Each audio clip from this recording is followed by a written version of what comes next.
This is um, a series, another reading series, and I titled this American Negro Slave Revolts series. On today's stream, we only dealing with the intro of the reading of the American Negroes Slave Revolts. And the purpose of this stream, if you give me a second, um, is to inform, educate, and to reveal the untalked about history of enslavement in regards to, black people. And the amount of revolts that was done on this soil for centuries, I believe. And one thing that has never been clear to a lot of our people is that a lot of revolts has gone on in this country. There's countless, many. And if y'all know this, and let me share this, that in school, they only teach you the little soft parts of slavery. It has never gone into in deep detail what it really is, And there are people that are ADOS descendants just sit down, lie down, and just took it. And and it's all for a good reason why they don't reveal the actual history of American history. Is because in time, what will happen, and this is just me, my understanding, and what I conclude, is going to show more pride and respect for most people that's ADOS / African American descent black people in this country. A more pride that you just didn't just sit there and waited for a spook god or the master to sit there, have a chain of heart, and eventually said, we're going to let you go and be free. And we're going, before they introduced Jim Crow and all the other stupid laws after the end of official physical slavery back in 1865. But, but I will get more into detail. But let's begin with the readings. And like always, for those who are the first to watch the screen, comment, subscribe, and like the video, like always. And, every video, please leave a comment, thoughts and feelings, how a lot of these streams made you feel. And share also. And also, like the video. As you come in, please like the video as you come into the building, watching the stream for the first time. All right, so give me 1 second. Let us begin with the introduction part of this reading. And also, to get the book, links to the description underneath this video. So read the description after every stream. Okay, intro. In preparing several years ago a detailed study of the slave rebellion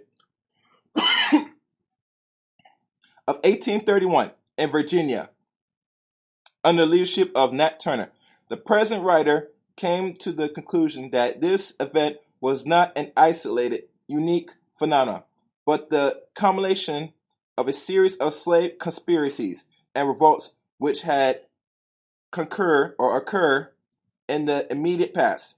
These antecedents had largely gone unreported and apparently uninvestigated.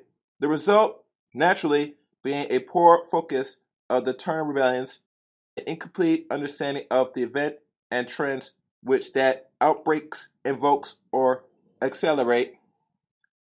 It seems probable, furthermore, that a similar situation might exist in respect of the other outstanding insurrections and plots, such as those of Cato in 1739, Gabriel in 1800, and Wesley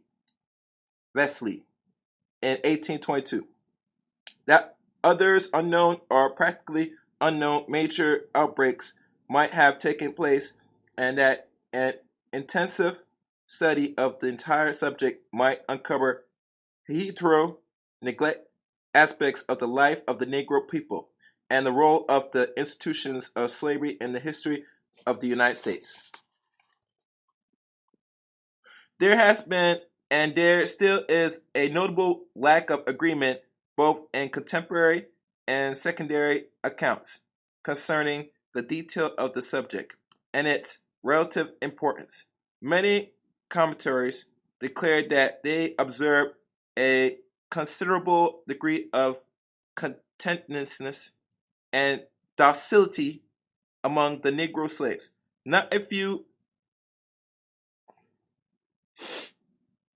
ascribing the later characteristics to allege inherent racial qualities, while some, especially contemporary, assert that they see a notable absence of both.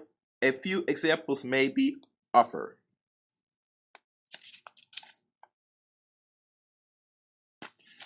And one other thing I would like to say before I continue, when you get this particular book or in any form, you'll know there is a little small word subsection underneath every page. This deals with reference and certain, I guess, books or notes or newspapers that was written during them time in regards to the author's information and where he got the information. Let's continue. Some regional historians, while implying that discontent and dissatisfaction may have been common elsewhere, affirm that in the locality of their practical interest, these conditions were rare or non-existing. Others deal with the brief period of time, declaring that signs of unrest are lacking therein, but they often admit that this may not be true for other eras. Many eminent historians discuss more general subjects having assumed a similar position of this particular question. A few expressions, very strong opinions. The John Fiske thought that the rarity of manifestations of slave unrest was one of the remarkable facts in American history.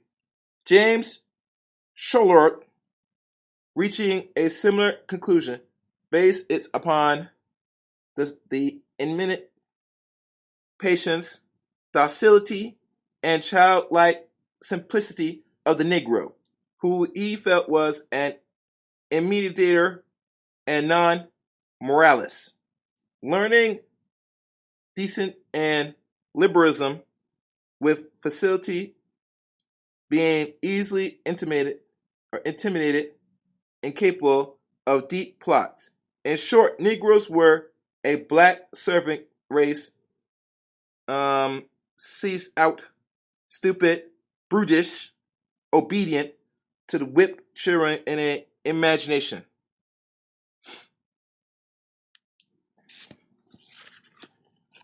Not a few specialists in the field of American slavery have published similar sentiment.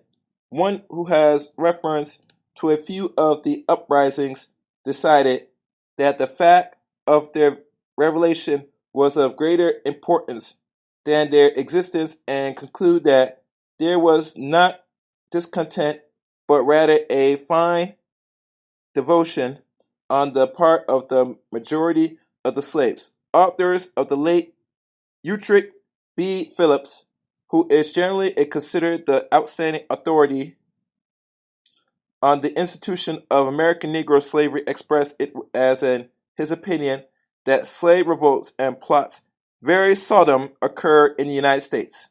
This concluded coincide with indeed was necessary for the maintenance of Professor Philip rationality notion that led him to describe the Negro as suffering from inherent ineptitude and as being stupid, neglectant, docile, inconsistent, deliberator, and by racial qual submissive.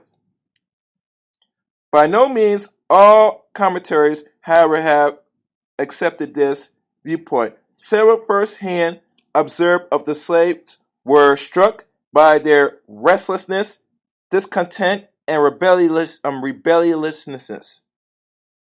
Thus, for example, the preamble to a Virginia law of 1669, which made the killing of slaves by owners or overseers as a result of correction and non-criminal acts, declared that this measure was needed because the only law in force for the punishment of refractory servants resisting their master, mistress, or overseer, lengthening the terms of servitude, cannot be inflicted upon Negroes, nor the obscenity of many of them by other than violent means suppressed.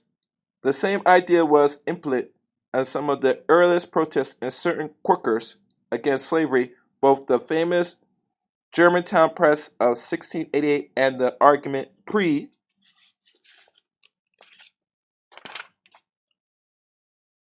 present to the Concord, Pennsylvania monthly meetings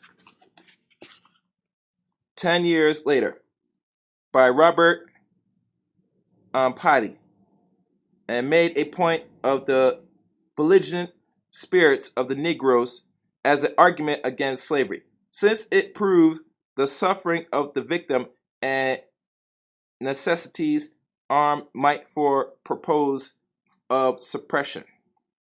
Governor Drysdale, in his message to the General Assembly of Virginia in 1723, immediately following the crushing of a slave conspiracy, urged an attachment of further precautionary measures with the remarks, "I am persuading you are too well acquainted with the cruel disposition of these creatures when they have it in their power to destroy or distrust, to let slip this fair opportunity of making more proper laws against them." A leading inhabitant of the same colonial, William Bride, in a letter to Lord Egmont, dated July 12, 1736, appealing for an end to the slave trade on the grounds of the acute danger arising from the increased number of slaves, for, he said, numbers make them isolated, and then foul means must do what fair will not. But these base tempers require to be rid with a tort rin, or they will be apt to throw their riders. The Negro leader Absalom Jones, or actually called Solomon Jones, and Richard Allen, in a pamphlet published in 1794, also referred to the dreadful insurrections that had been made when opportunity offers, and felt these were sufficient to convince a reasonable man that great uneasiness and not content is the inhabitants of their breasts. Occasionally, white Southerners, even in the 19th century, but prior to the flowering of the abolitionist movement, published similar sentiments. Thus, Hugh McCall, one of the earliest historians of Georgia, remarked that the Negro could not be supposed to be content in slavery, and would grasp with avidity at the most desperate attempts which promised freedom. Again, a South Carolina published writer, just after the Vesey conspiracy, while maintaining that the slaves were well off, nevertheless admitted, "We regard our Negroes as the Jacobin of the country, against whom we should always be upon our guards, and who, although we fear no permanent effects from an insurrectionary movement on their part, should be watched with an eye of steady and unrelenting observation." Let me stop here. I know I said red a lot. As y'all know, during that time, how they view the slave as a beast. Now, mind you, when they talk about slaves, they were not talking about just the black female. They were really focusing on the black male because he posed more of a greater threat. And that Eurocentric men during them time felt and knew the possibility of harboring a Negro, that black man, as a beast, to feel that there's something that you could just sit there tame and train like an animal or like a dog. But no, throughout the history, and this is before, this is during the 1700s, and there were certain laws and talks during the 1600s. But we're going to take a step back further, which the book is going to reveal much further of much earlier revolts back in the 1500s, when they start importing slaves around that time, before 1600. But it was like really around the 1500s when they started taking in slaves. But the point in regards to my views from what's read earlier is that they already had an ideal in know. And they always had to be on guard because the potential of their heads being chopped off or the slave potentially harming or killing them was very high back then. These are things that they written and not really disclosed to, history books like that unless you dig up. But let's continue on. Among anti-slavery leaders, there were some who were aware of part of the rebellious records of the slave, although even in this group, there were others who believed that docility was characteristic of the former, may be mentioned by Joshua Coffin, Horace Greeley, and John Brown, while among the later were Richard Hilbrich, and for a time Thomas Wentworth and Hegemonson. Although American historians have generally tended to minimize or deny the discontent among the Negro slaves of the United States, it is nevertheless true that from time to time recognition of the existence has appeared. Certainly, Negro schools or Negro scholars, for example, have demonstrated an awareness of the phenomenon, and the few white investigations of the question have as denied that meekness or docility was characterized of the slave. But in very recent years, there has been a notable increase in the number of adopting this viewpoint. Yet there is no documented study of many phases of the problem, and until this is undertaken, one who is anxious to know the fact that concern the institution of slavery in America life is very largely grouping in the dark. The present works represent an attempt to meet these needs. And that concludes the intro part of American Negro Slave Revolts. As we go down this rabbit hole of how black people or ADOS people dealt with the slavery during them time, with some actual documents and stories, news articles, and all that stuff in this particular book series, we're gonna get an understanding of what did the European think? Was he always thinking that the slave was always, from what he's read, just docile, submissive, all that stuff? Did he sit there and have a comfortable ride during the slavery process of the late 1600s up to 1800? These things will be answered in future streams. One thing I will want people to get while they go and understand is that throughout the history of America and world history, that there was no comfortable ride. That people, especially the Negro or ADOS or African people as a collective, just lie down and just took the enslavement for century after century and they do nothing. Like I said before, the purpose is to dispel this so-called myth and look into it further. Because like in any books or school systems, they don't teach this.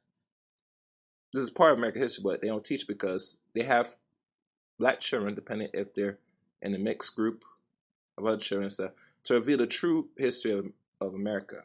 Because reveal the true history of America reveals not only the shame, but it brings a certain understanding to that Negro child, boy and girl. Because people don't understand that once you control a people's history, the only thing that's going to happen moving forward is they're going to repeat the history. And then find themselves in the same situation, like deja vu. So this is what you expect in a series.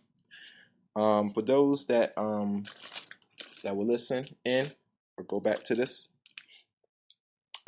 be sure to share this. You can share this with adults, children. This should be a very interesting series. This is going to be very educational. This is another book series that will break the ice of this myth of enslavement. So I'd like to end it here. Tune into the next stream. Thank you very much. Take care now. Goodbye.